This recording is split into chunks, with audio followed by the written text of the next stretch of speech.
Right, there's nothing more fascinating in fishing than lures. They come in an array of different sizes and types and patterns, and you can get hooked on collecting them. A lot of them do. I've got masses I've collected.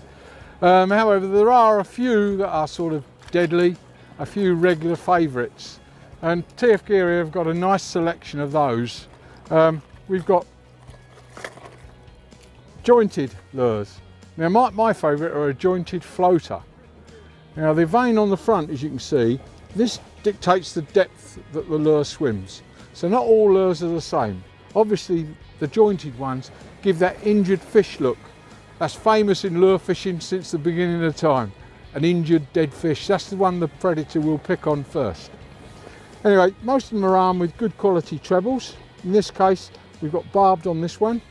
The pattern, as you can see, it's a mackerel pattern. And the whole range have got colours and patterns to suit the UK, except perhaps this one. Now this lure, is the red or the white the background, is a favourite. It's one of my favourites anyway overseas. Not saying it won't catch fish here, but it definitely catches barracudas and fish like that. There's a couple of others in the range that might interest people. Walking the dog lure, that's a slow surface lure. And then up here further we've got a couple of plugs that are used on the surface poppers. Now the idea of that is this blunt face at the front, it really kicks up a lot of spit and water and disturbance which attract the predators. It works for some species, it works well overseas. Bass, we can catch them on a popper. Some people use poppers deadly, but they don't work everywhere. So you want an array of lures. I would have said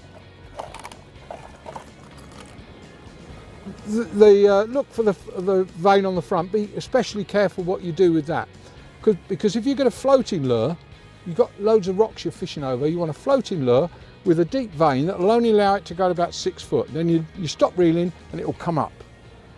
And so look out for them if you're bass fishing over really rugged ground, because they're ideal.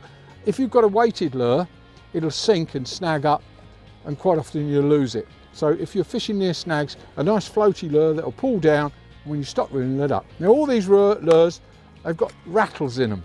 Now they're a casting aid to some, and they make a noise.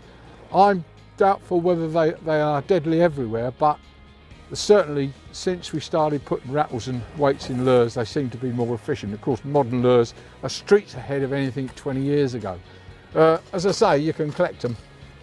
When you go fishing, you'll find you'll get the favourites that work, and they're the ones to buy a couple of. You don't want to buy one and then lose it and suddenly catch a big bass and think, oh, I haven't got another one of them. So it's a good idea to buy them in pairs.